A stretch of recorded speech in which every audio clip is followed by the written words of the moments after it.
Emissora da Casa do Povo.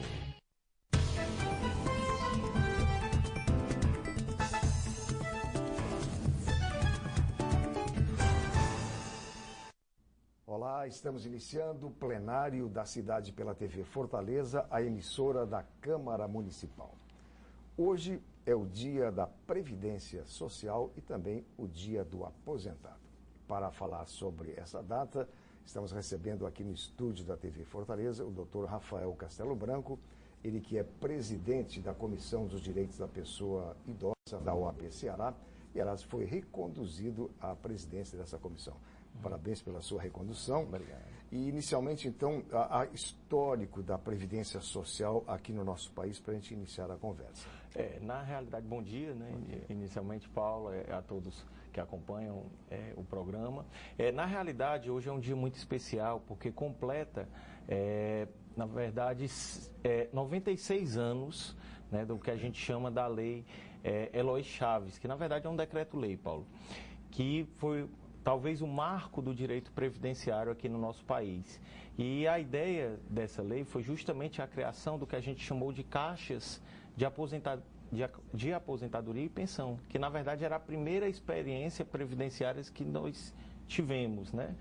E a partir, no caso da edição dessa lei, aos poucos foram surgindo muitos dos benefícios que a gente tem hoje, né, como auxílio-doença, o salário maternidade e outros benefícios que são atrelados principalmente ao que a gente costuma denominar de regime geral de previdência. E nesse momento nós vivemos assim um ponto de inflexão, né, porque a previdência ninguém sabe o que vai acontecer, há uma grande interrogação. Exatamente. Na verdade, no decorrer da história, a Previdência passou por grandes transformações. Né? Alguns momentos onde nós tivemos avanços no que a gente chama de proteção social, né? E alguns outros momentos onde eventuais direitos eles foram sendo rediscutidos. Como, por exemplo, há algumas situações jurídicas, há alguns direitos que já existiram e não mais existem. E a gente pode citar, por exemplo, a situação do pecúlio. O pecúlio era a possibilidade, inclusive administrativa, de o aposentado que contribuiu posterior ao pedido de aposentadoria, ou seja, o aposentado que se aposenta e permanece trabalhando, dele requerer essas contribuições posteriores de volta. E esse benefício ele não mais existe, por exemplo. E hoje eu diria que a gente está no momento de redesenho dessa Previdência. Se discute, inclusive, no âmbito das casas legislativas, no âmbito de Brasília, de, inclusive, mudar a concepção de Previdência Social, de um sistema de repartição simples, onde todos aqueles que contribuem para uma coletividade, para passar para um outro sistema chamado sistema de capitalização, onde você basicamente vai contribuir para o seu próprio sustento numa situação de alguma eventualidade de doença ou até mesmo de aposentadoria. Então, muitas transformações elas estão sendo discutidas e é importantíssimo realmente o fortalecimento desse debate, o engajamento da universidade, os professores, os vários institutos que militam dentro da ciência do direito previdenciário para que a gente possa ter um desenho de uma reforma, mas uma reforma que não tenha caráter de exclusão, mas sim uma reforma mais responsável e que possa garantir as finalidades de manutenção desse sistema. Exatamente. Agora, o sistema de repartição, que é o que está atualmente existe, e o que está previsto, um deles, que seria a capitalização, a diferença é que quando a capitalização da conta daquele contribuinte cessar, ele cessa, ele pode estar com 80 anos e acabou o dinheiro dele. Exato. Ele acaba sendo um sistema, na realidade, Paulo, que no quesito proteção social, ele deixa a dever em relação ao nosso atual sistema. Só para você ter uma ideia, nós que militamos acerca dos direitos da pessoa idosa, o Chile, um país bem próximo aqui da nossa realidade, embora com algumas particularidades, ele fez essa mudança do sistema de repartição simples para o sistema de capitalização na década de 80.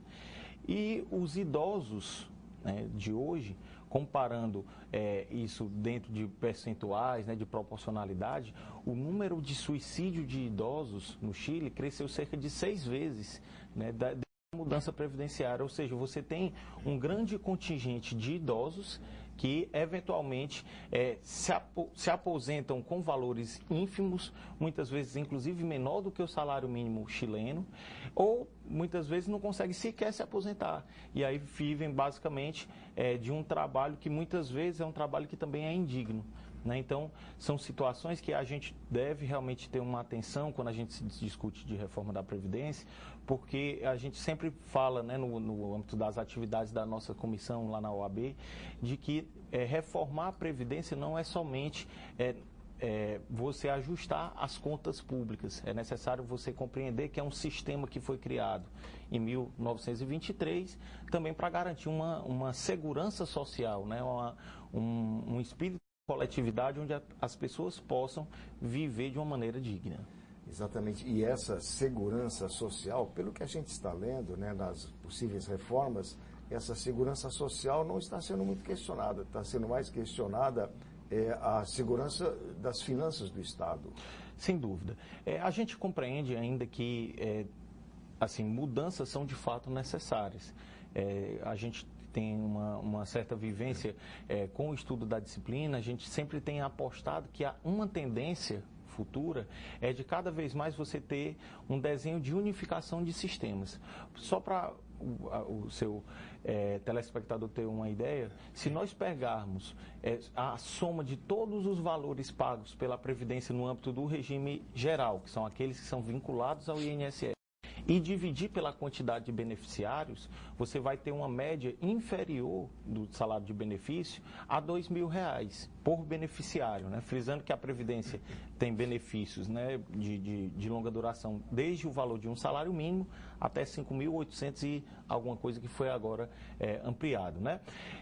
Se você fizer esse mesmo cálculo para os regimes próprios ligados a carreiras do Executivo, você vai ter aí um valor próximo a R$ 10.000, ou seja, quase 5 vezes mais do que do regime geral. Se for para o Legislativo, já duplica, então já fica superior aos 20.000. E se for ao Judiciário, você já vai ter determinadas carreiras com benefícios previdenciários médios, chegando a R$ 30.000.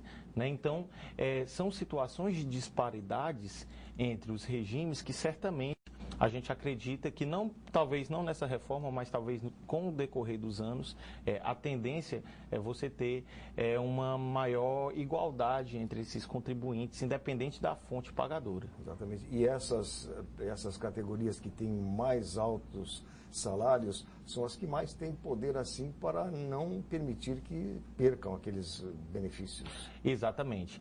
A gente vê com muita preocupação, Paulo, quando se fala de reforma da Previdência e se fala da questão do acesso. Inclusive, é uma crítica a essa medida provisória recente, a 871, que foi agora publicada no dia 18, que, em tese, ela busca exterminar, ou seja, dificultar situações de eventuais fraudes, mas que, ao mesmo tempo que tenta isso, nós sentimos um caráter restritivo de acesso a direitos. Então, você vê que, por exemplo, mudanças de regras de acesso a benefícios como pensão por morte, como auxílio-doença, como auxílio-reclusão, são situações que podem deixar vários, não só o segurado, mas todo o grupo familiar em situação de vulnerabilidade. Muito bem. Plenário da cidade. Vamos fazer um breve intervalo e na volta a gente continua conversando sobre o Dia da Previdência Social e dos Aposentados. Aguarde um instante só.